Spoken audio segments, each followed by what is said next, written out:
At last we have Maul on his speeder. At last we will have revenge. Hello there, Star Wars fans, and welcome back to another RebelScum.com video review. Today we are reviewing the new Black Series 25th anniversary of the Phantom Menace, Darth Maul with his speeder bike, Bloodfin. This has been a long time coming. This is a figure I have been greatly looking forward to. More the vehicle than the figure, though. This is a vehicle that I have been greatly looking forward to in the Black Series 6-inch scale. I mean, us Black Series fans, we've all been looking forward to lots of vehicles in the 6-inch scale, let's be honest here. But we have been blessed with lots of other awesome characters that even Vintage Collection still doesn't have, and vice versa. So I guess in the end it kind of evens out eventually, right? Well, here is Bloodfin, and she looks awesome in the packaging with the new Darth Maul mold, by the way. This is the newly tooled Maul. This is the same Maul that we're going to find in that Black Series 3-pack. That's a GameStop exclusive with the reissue of Qui-Gon Jinn and Padawan Obi-Wan Kenobi with the addition of their cloaks, which I'm looking forward to that too. Maul comes with that same split-in-half saber that we've had since the start of the Black Series. Comes with his binoculars, and for the first time ever, we have a Sith probe droid in 6-inch scale. It comes on one of those little golf tee looking stands like the Imperial interrogation droid came on, and like the training remotes stand on. There he is in the front of the packaging. As you can see, he is packaged like the 12-inch scale Darth Maul that was released by Hasbro back in '99. On the side, you've got that awesome artwork straight from the movie. On the back, you've got an image of Maul on Bloodfin, also from the movie, some words and things. And that's pretty much it for the packaging. And here is Darth Maul and Bloodfin and his probe droid out of the packaging.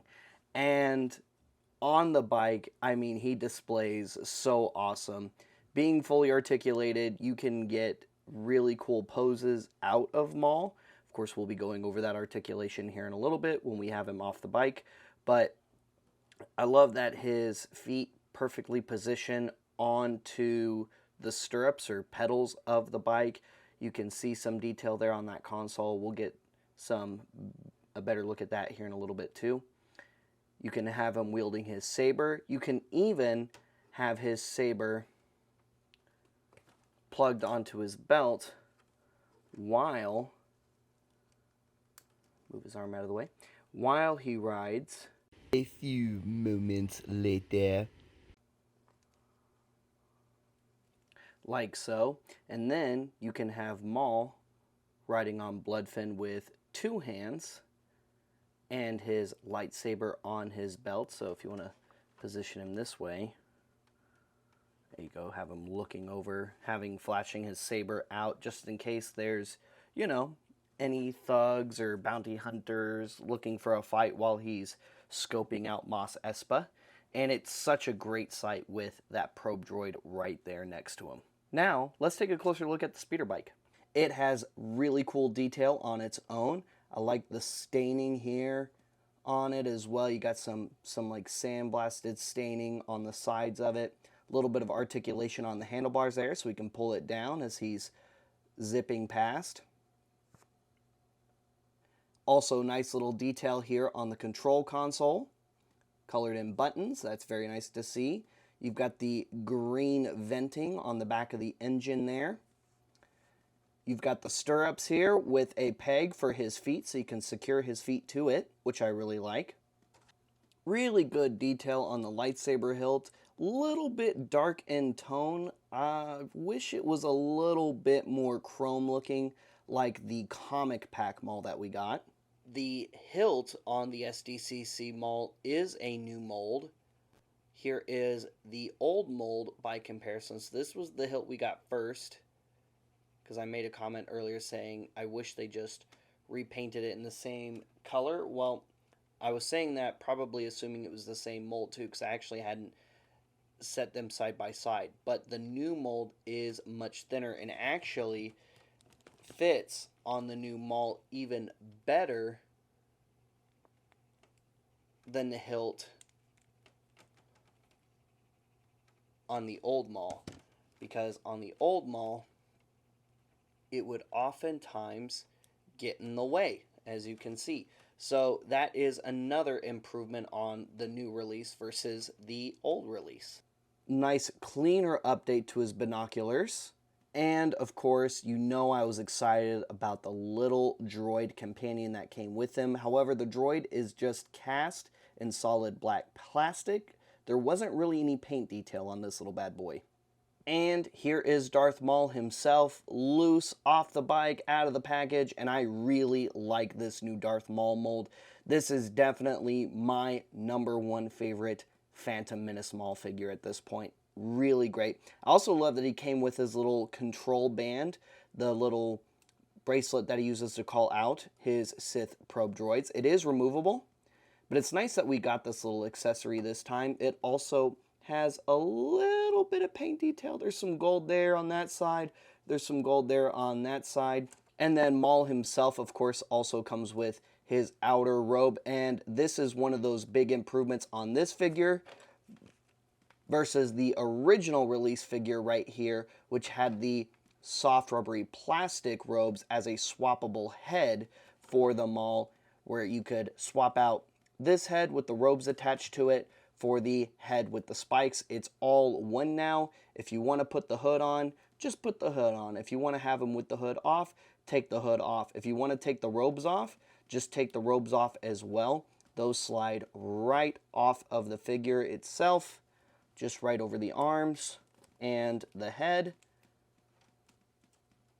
And now you have Maul without his overcloak, and the articulation on this Maul is also a big improvement. So one of the other big improvements was they switched to cloth goods down here versus the soft rubbery plastic goods and cloth goods combination that this Maul had. So giving you more clearance in that hip articulation so you can get those good acrobatic poses that Ray Park would get for fans, whether it was in the Phantom Menace or during a demonstration live and in person.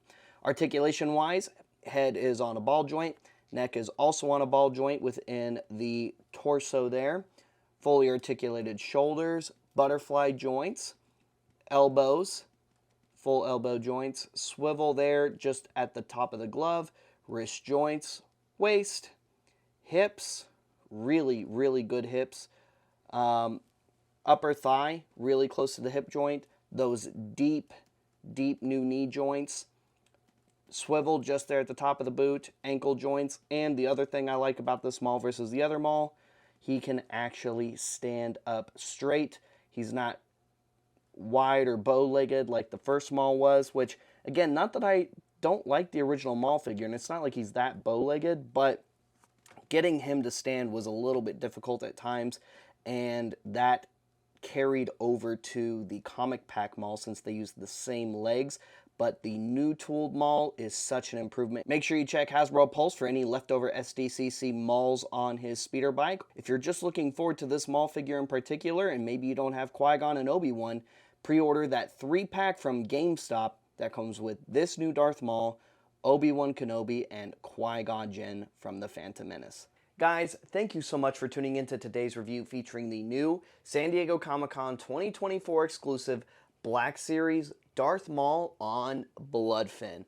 What did you think of this release overall? Hopefully there is an actual mass retail release of this guy as well in the Phase 4.5, 5.0 packaging, whatever we want to call it, to go along with the 3-pack release of this Maul that's coming out. That way we can see it in the regular Black Series packaging. And who knows, they might actually do it very soon considering some of the other SDCC vehicle releases we had in the past, such as Luke's Landspeeder, did make it to regular mainline release as well. So Fingers crossed, and fingers crossed that we have more small-scale vehicles coming in addition to this and the Battle Droid Stap that was also announced at San Diego Comic-Con 2024 as this year's PulseCon exclusive, September 13th. So mark your calendars because PulseCon is coming September 13th. Don't forget to like, subscribe, and follow us on social media. Check rebelscum.com daily for daily Star Wars content.